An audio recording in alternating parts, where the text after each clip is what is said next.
আগুন ভাবলেই মনে হয় ধ্বংস, কিন্তু যদি বলি আগুন মানেই সৃষ্টি, মিষ্টি সৃষ্টি।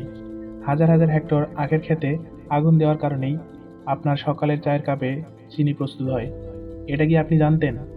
আর এটা কোনো পাগলামি না, এটাই মডার্ন টেকনোলজি। আর আজকে আপনাদের দেখাবো কিভাবে কিছু অদ্ভুত উপায়ে আমাদের নিত্যদিনের দুটো পণ্য প্রস্তুত হয়। চলুন এবার চোখ বন্ধ করে ভাবুন, আপনি দাঁড়িয়ে আছেন অস্ট্রেলিয়ার এক বিশাল আখ খেতে।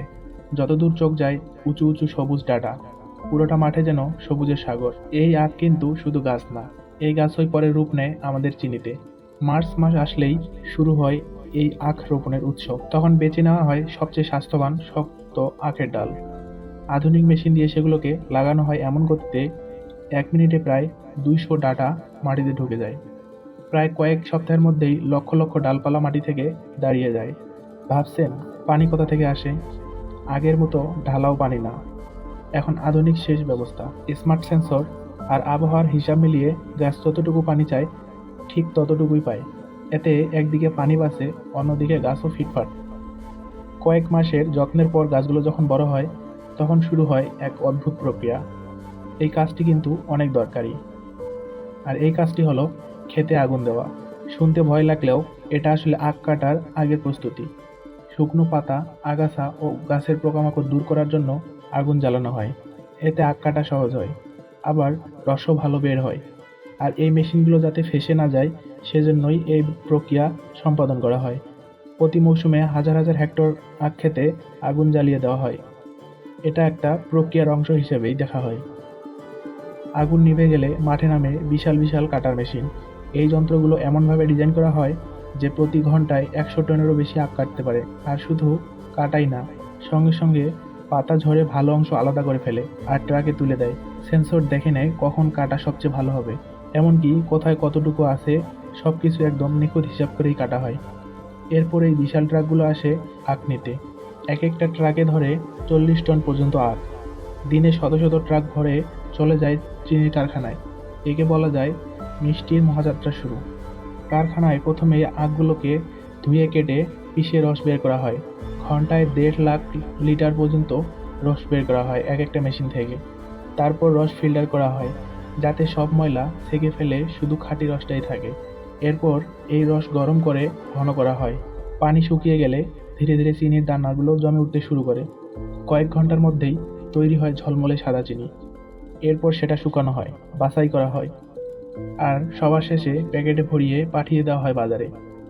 চিনির প্রতিটি দানা কিন্তু এমন অনেক ধাপ পেরিয়েই আসে।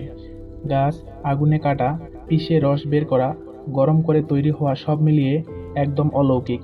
আর এত কিছুর পরেই সেটা শোভা পায় আপনার ও আমার রান্নাঘরে। এবার আসি তুলোর গল্পে, যেটা গরম ও শীতে আপনার শরীরের সবচেয়ে কাছের জিনিস। আমাদের জামাকাপড় বানানো শুরু হয় এক টুকরো ছোট বীজ থেকে।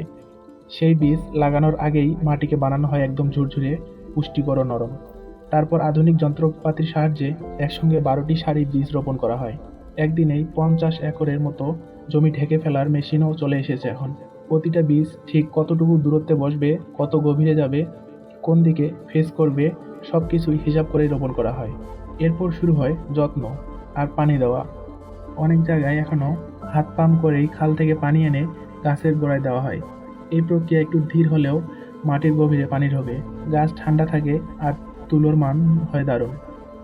যখন ক্ষেতটা সাদা তুলায় ভরে যায়, তখনই বোঝা যায় এখন ফসল তোলার সময়। আধুনিক তুলা কাটা মেশিন নামে মাঠে ঘন্টায় প্রায় 5 হেক্টর জমি তুলতে পারে এটা। সঙ্গে সঙ্গে সেগুলোকে বিশাল গোল বল বানিয়ে ফেলে, যার এক একটার ওজন 2000 কেজিরও বেশি।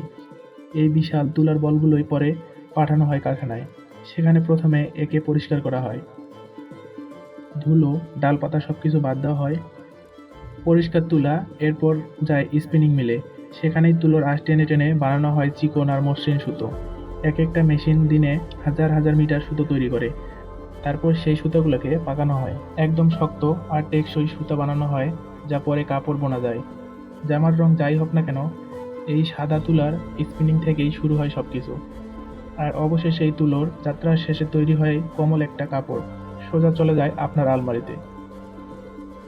বন্ধুরা, আজ যেটা শুনলেন সেটা শুধু তথ্যই না, এটা আমাদের নিত্যদিনের ব্যবহার করা দুটো সাধারণ জিনিসের অসাধারণ যাত্রার গল্প। মাটির নিচ থেকে কারখানার ভেতর, সেখান থেকে আমাদের হাত পর্যন্ত চিনি আর কাপড়, কিন্তু শুধু প্রোডাক্ট চিনা, এগুলোর পেছনে লুকিয়ে আছে মানুষের ঘাম, সময় আর প্রযুক্তির দারুণ মিল। তাই পরের বারে যখন চায়ে 1 চামচ চিনি মেশাবেন বা প্রিয় টি-শার্টটা পরবেন, একবার হলেও মনে করবেন এই জিনিসটা এসেছে অনেক দূর থেকে, অনেক যত্নে। ভিডিওটি ভালো লাগলে লাইক দিন, বন্ধুদের সাথে শেয়ার করুন, আর এমন চমৎকার টেকনিক্যাল গল্প ও রহস্যময় ভিডিও পেতে চ্যানেলটিকে অবশ্যই সাবস্ক্রাইব করতে ভুলবেন না। দেখা হবে কোনো আরও রহস্যময় ভিডিওতে, কোনো এক নতুন যাত্রায়।